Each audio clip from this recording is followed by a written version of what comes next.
Class business studies chapter चल रहा था private public and global enterprises, निजी सार्वजनिक व भूमंडलीय उपक्रम, पार्ट नंबर 7।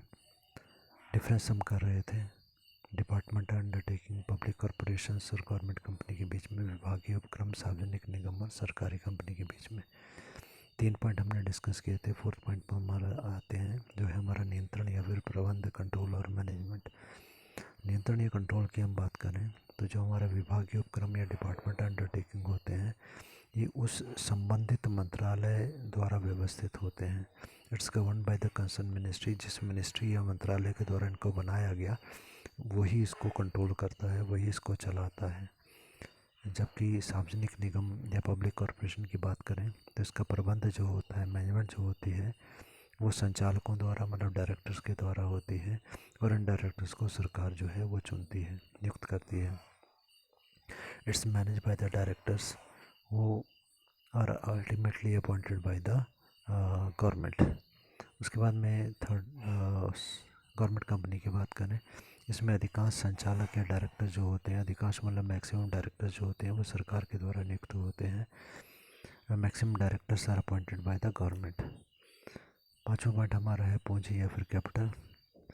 डिपार्टमेंट अंडरटेकिंग की बात करें तो यहाँ पर पूंजी जो है सरकार की बजट व्यवस्था के द्वारा प्रदान की जाती है। सरकार जो अपने वर्ष का खर्चा पहले से अलग से बजट बनाता है खर्चे का, उसी में इन डिपार्टमेंट अंडरटेकिंग का खर्चा भी रख लिया जाता है।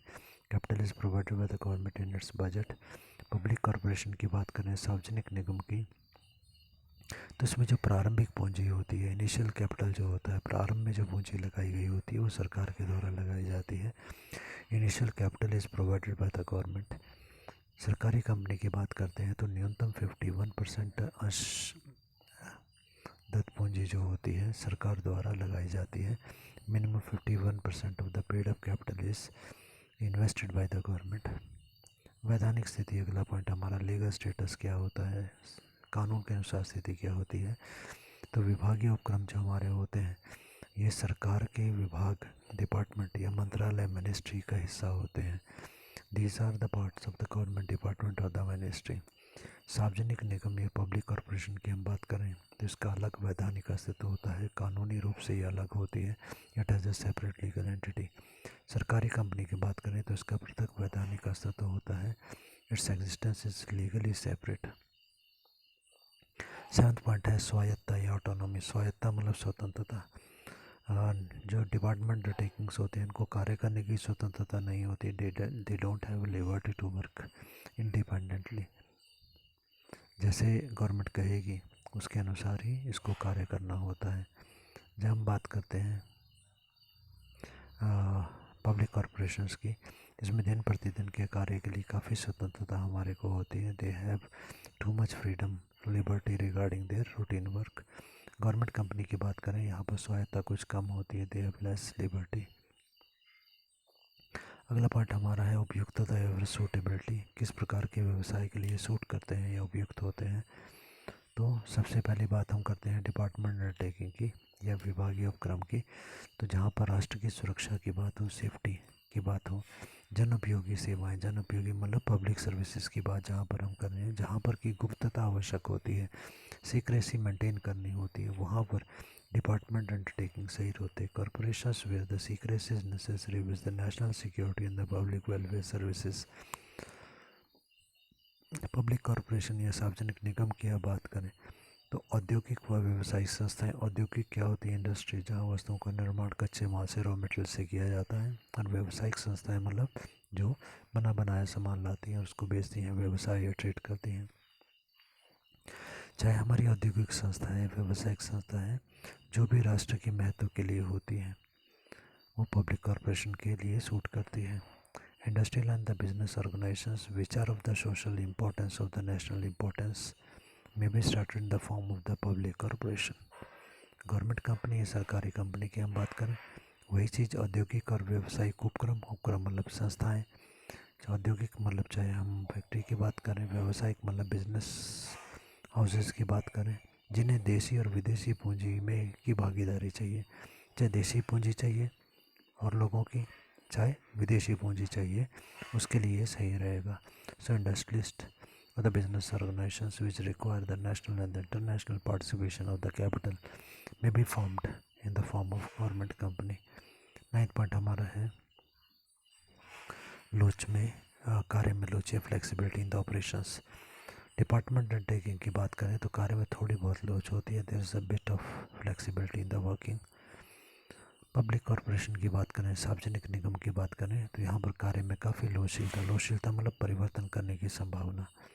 That's too much of the flexibility in their job. Government company की हम बात करते हैं तो यहाँ पर कार्य में काफ़ी लोचशीलता होती है. Moderate flexibility is there. 10th point हमारा है सार्वजनिक जवाबदेही या फिर पब्लिक अकाउंटेबिलिटी. सामान्य जनता के प्रति हमारी रिस्पॉन्सिबिलिटी या जवाबदेही क्या होती है तो उसके बारे में हम डिस्कस करेंगे. विभागीय उपक्रम या डिपार्टमेंट अंडरटेकिंग जो होते हैं वो उच्चतम मंत्री से इनका सीधा नियंत्रण होता है. जो उस डिपार्टमेंट का जो मंत्री होता है, मंत्रालय मिनिस्ट्री का जो मंत्री होता है वही इसका हेड होता है और उसी के प्रति हमें जवाब देना होता है. अकाउंटेबल हम होते हैं. The control of the minister is there, hence the accountability is towards him. Public corporation या सार्वजनिक निगम की बात करते हैं तो उसके संचालक मंडल के प्रति ये जिम्मेवार या जवाबदेही हम होते हैं. संचालक मंडल बोर्ड ऑफ डायरेक्टर्स होता है, मतलब इसके जो सबसे बड़े अधिकारी होते हैं जिनको हम डायरेक्टर बोलते हैं उनके प्रति हम जिम्मेवार होते हैं. गवर्नमेंट कंपनी में भी संचालक मंडल के प्रति हमारी जवाबदेही होती है. Accountability is toward the board of directors. अगला है नियुक्तिकरण या फिर स्टाफिंग. स्टाफ या नौकरी पर कैसे लोगों को नौकरी पर ये संस्थाएं रखती हैं तो हम बात करते हैं डिपार्टमेंट अंडरटेकिंग की. इसके स्टाफ के सदस्य जो है सरकारी होते हैं. All the staff members are government employees. Public corporation की बात करें तो निगम, कॉरपोरेशन या निगम होता है. निगम ही अपने कर्मचारियों का चुनाव या चयन करता है. Employees are selected by the corporation. Government company की बात करते हैं तो क्योंकि ये कंपनी होती है इसलिए कर्मचारियों का चुनाव कंपनी के द्वारा होता है. Employees are selected by the company.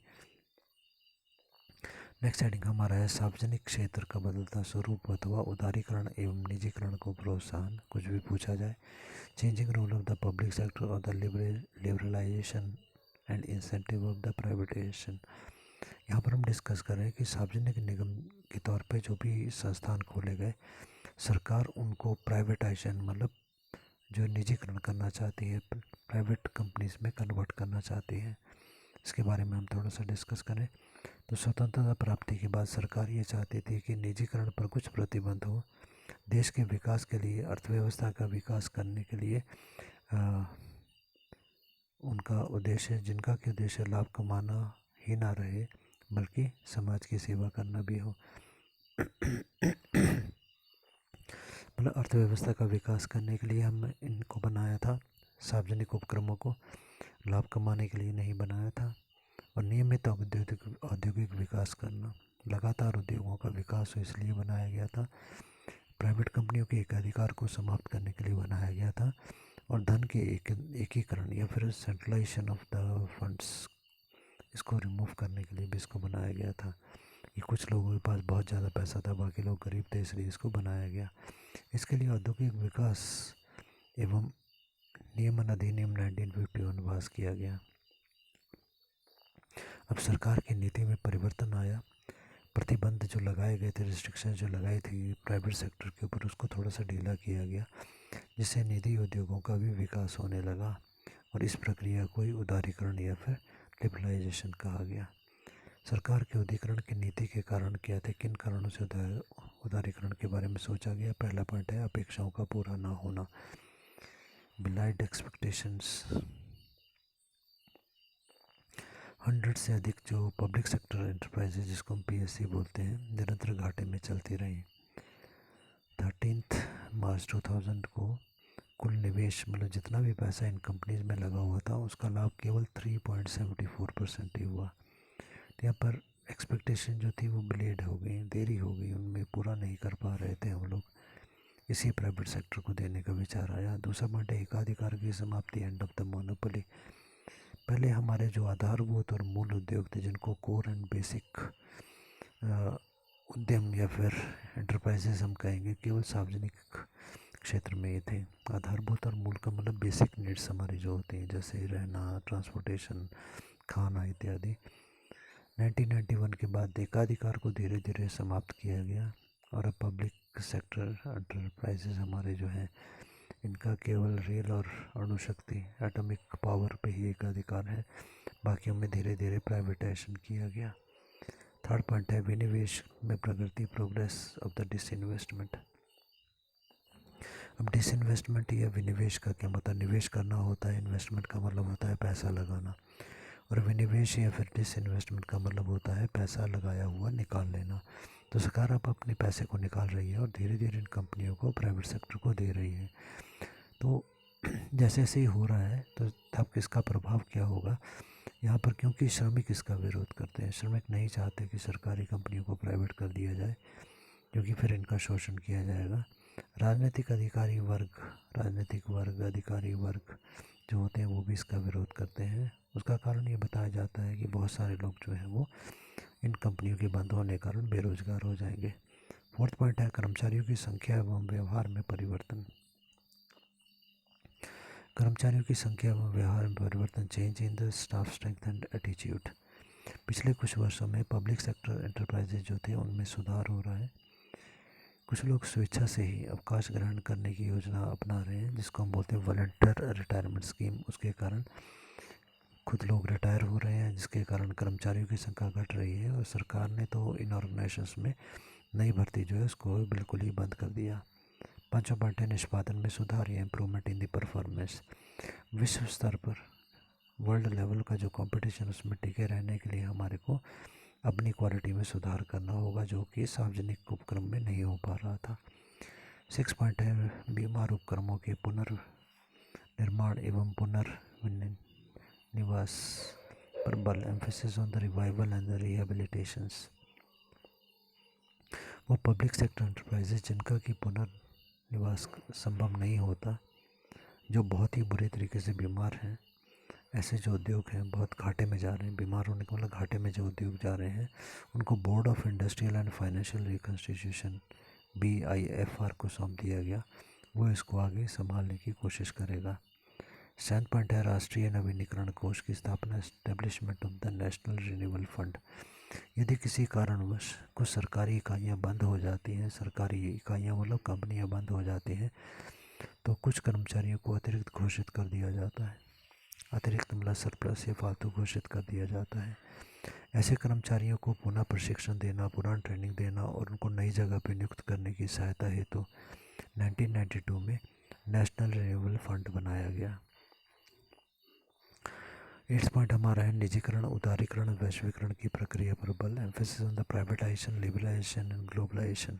उदारीकरण का मतलब यहाँ पर, निजीकरण का मतलब क्या हुआ, प्राइवेट सेक्टर को उद्योग दे देना। उदारीकरण का मतलब हुआ लिबरलाइजेशन की, अब हम धीरे धीरे प्राइवेट सेक्टर को दे रहे हैं, उदार हो रहे हैं। वैश्वीकरण का मतलब होता है विश्व स्तर पर, ग्लोबलाइजेशन पूरे संसार में